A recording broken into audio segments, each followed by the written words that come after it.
সবার সামনেই ঈশিতার পর্দা ফাঁস করে দিল ফুলকি।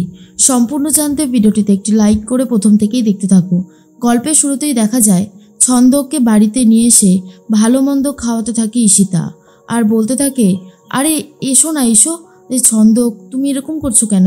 আর তার মধ্যেই ফুলকি বলে, আমি এই ঈশিতা দিদিকে যেন চিনতেই পারছি না, আমার কাছে কতটাই না অচেনা অজানা লাগছে। কথাটা শোনার পরেই চমকে গেছে রোহিত, আর বলে, কেন, কি হলো আবার? তখন ফুলকি বলে, স্যার আপনার মনে নেই যখন ঈশিতা দিদিকে জিজ্ঞেস করেছিলাম যে তুমি ছন্দক দাদাকে চেনো কি না, তখন কি বলেছিল আপনার মনে আছে? আজ সেই ছন্দক দাদাকে নিয়ে যেভাবে উঠে পড়ে লেগেছে, মাতামাতি করছে, জাস্ট আর সহ্য হচ্ছে না। আমি একদমই সহ্য করতে পারছি না, বিশ্বাস করুন। তখনই এরপরেই ছন্দক বলে যে এনারা কারা, আমার সাথে আলাপ করিয়ে দে। আর তখনই বলে, হ্যাঁ হ্যাঁ এক্ষুনি দিচ্ছি, এটা হচ্ছে আমার শাশুড়ি মা, এটা হচ্ছে আমার হাজব্যান্ড, আর এটা হচ্ছে আমার জেঠি শাশুড়ি। এই বলেই সবার সাথে আলাপ করিয়ে দেয়। তখনই ছন্দক বলে, ফুলকি তোমরা দূরে দাঁড়িয়ে আছো কেন, এসো, তোমরা খাবে না? তখনই ফুলকি বলে, দূরে দাঁড়িয়ে থাকবো না তো আর কি করবো বলো তো ছন্দক দাদা, তোমার কাজ বাজ দেখে তো আমার একদমই ভালো লাগছে না। এর মধ্যেই তখনই ঈশিতা বলে, কী সব বলছো তুমি? ছন্দককে খেতে দিয়েছি আর বলছো কাজবাজ ভালো লাগছে না? তখনই ঈশিতা বলে, দেখেছো দেখেছো রোহিতদা কেমন শুরু করেছে? তখনই রোহিত বলে, আমি তো কিছুই বুঝতে পারছি না, এক্ষেত্রে কিন্তু ফুলকিকে দোষ দেওয়া চলে না ঈশিতা, কারণ তুমি তো প্রথমে বলেছিলে যে তুমি নাকি ছন্দক বলে কাউকে চেনোই না, আর আজকে দেখতে পাচ্ছি ছন্দক জেল থেকে বেরিয়ে আসা মাত্রই ওকে ভালো মন্দ খাওয়াচ্ছ, ব্যাপারটা আমার কাছে বেশ অদ্ভুত লাগছে। এর মধ্যেই ছন্দক তখন বলে, ফুলকি পুরনো দিনের কথা না আমি আর মনে করতে চাই না, জানো, যা হবার তা হয়ে গেছে, এখন আমি সামনে নতুন করে বাঁচতে চাই।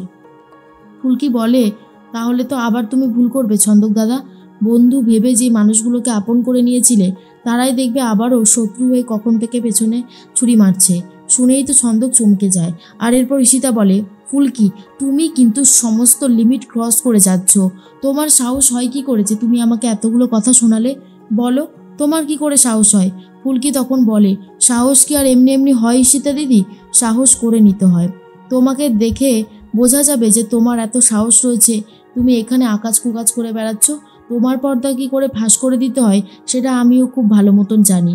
আজ আমিও অনেক গেস্টকে নেমন্তন্ন করেছি, দাঁড়াও তাদেরকে ডেকে নিয়ে আসছি। এই বলেই ফুলকি কোথাও একটা বেরিয়ে যায়। রুদ্র মনে মনে ভাবে, সর্বনাশ করেছে, আজকে আবার ফুলকির হঠাৎ করে তার কেটে গেল নাকি? কি করতে চাইছে আমি তো কিছুই বুঝতে পারছি না, সব কিছুই কেমন যেন গোলমেলে লাগছে। এর মধ্যেই তখনই ফুলকি নিয়ে এসেছে ছন্দকের মা আর ছন্দকের শাশুড়ি আর শ্বশুরমশাই, অর্থাৎ জয়িতার মা বাবা। এরপর সবাই এসেছে। তখনই ছন্দক বলে, মা তুমি এখানে? ফুলকি তখন বলে, আমি নিয়ে এসেছি। কাকু কাকিমা তোমরা বলো যে তোমাদের সাথে কি হয়েছিল। এরপরেই জয়িতার মা বাবা বলে, তুমি তো জানো ছন্দক, তোমাকে আমরা প্রথমে মেনে নিতে পারিনি, কিন্তু আমরা অতটাও খারাপ মানুষ না যে তোমার হয়ে মিথ্যে সাক্ষী দেব। আমাদেরকে না ঈশিতা বলেছিল যে জয়িতার সাথে তুমি অন্যায় করছো, তুমি নাকি অন্য একটা মেয়েকে ভালোবাসছো, আর বলেছিল তোমার মতন খারাপ ছেলে নাকি হয় না। ছন্দক শুনেই তো অবাক হয়ে যায়। ঈশিতা মনে মনে ভাবে, সর্বনাশ, আজই তো মনে হচ্ছে আমার পর্দা ফাঁস হয়ে যাবে। না না, এটা হতে পারে না, এটা কিছুতেই হতে পারে না, আমি এটা হতে দেব না। এরপরে ছন্দকের মা বলে, হ্যাঁ এই ঈশিতাই তো সব কিছু করেছে। ছন্দক তুই আবার তারই বাড়িতে খেতে এসেছিস কেন রে? আজকে রোহিত, ফুলকি, ধানসিঁড়ির মতো ভালো মানুষরা এই পৃথিবীতে আছে বলেই তোকে আমি ছাড়াতে পেরেছিলাম, না হলে যে কিছুই করতে পারতাম না। এরপর ওনারা ছন্দককে তখন বলে যে সত্যি বাবা, আমাদের ভুল হয়ে গেছে, এই ঈশিতার মতো মেয়েরা সমাজের কলঙ্ক। তারপরে এসেছে ক্লাবের কিছু ছেলেরা, যেখানে বাড়ি ভাড়া নিয়ে থাকতো ছন্দক, সেই এলাকারই ক্লাবের ছেলেরা, আর বলে, আমরা তো চুপচাপ দাঁড়িয়েছিলাম, কথা বলছিলাম, ঠিক তখনই এই ঈশিতা ম্যাডাম গিয়ে আমাদেরকে বলে ওই বাড়িতে নাকি একটা খুন হয়েছে, আর বলে লোকটাকে মারতে মেরে পুলিশের হাতে তুলে দিতে। আর সত্যি বলতে আমরা গিয়েও দেখেছিলাম, সেই জন্য আর নিজেরা মাথা ঠান্ডা রাখতে পারিনি, কিন্তু এখন বুঝতে পারছি যে আমরা একটা নিরপরাধ মানুষকে শাস্তি দিয়ে ফেলেছিলাম। আর এই সমস্ত কুকীর্তি সামনে আসায় প্রত্যেকটা মানুষ অবাক হয়ে যায়। আর তখনই রুদ্র বলে, শোনো ঈশিতা, নার্ভকে ঠান্ডা রাখতেই হবে কিন্তু, না হলে কিন্তু গন্ডগোল হয়ে যাবে।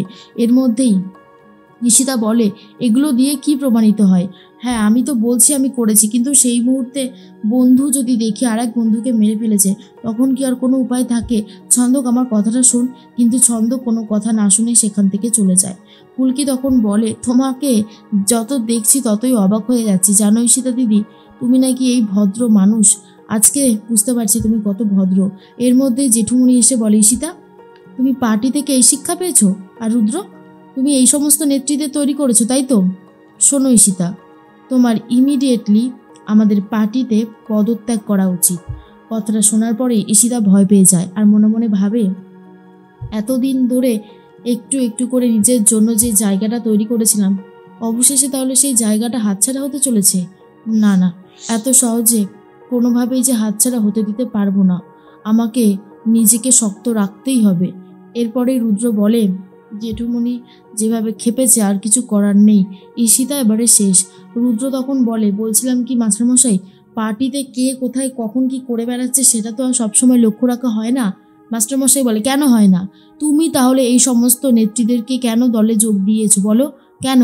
আজকে ছন্দকের মতন ছেলে, যে কিনা দিনের পর দিন বিনা অপরাধে জেল খেটে গেছে, আর যদি রোহিত, ফুলকি, ধানু এই কেসটা না নিত, তাহলে তো ওই ছেলেটা কোনোদিনও বেকসুর খালাস পেত না।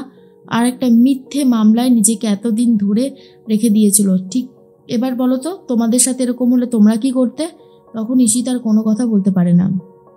এর মধ্যেই ফুলকি বলে, সত্যি ঈশিতা দিদি, মানুষকে তোমরা এইভাবে হেও করো কেন? বুঝতে পারি না।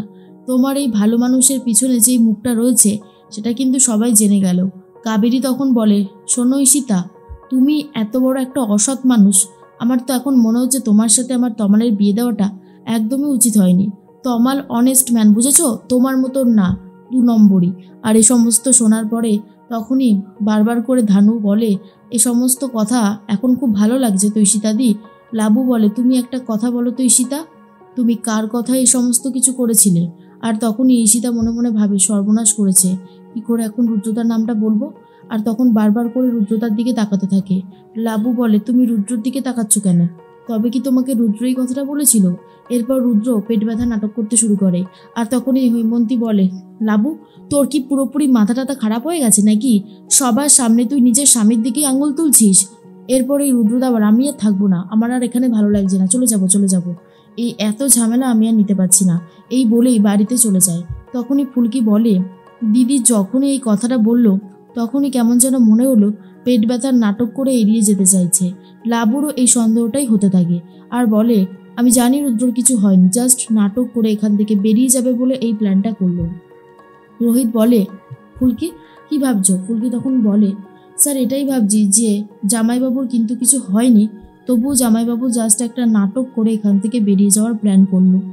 আমার দৃঢ় বিশ্বাস জামাইবাবুর কথাতেই না ঈশিতা দিদি এই অন্যায়টা করেছে। শুনেই চমকে যায় ধানু, পিয়াল আর রোহিত।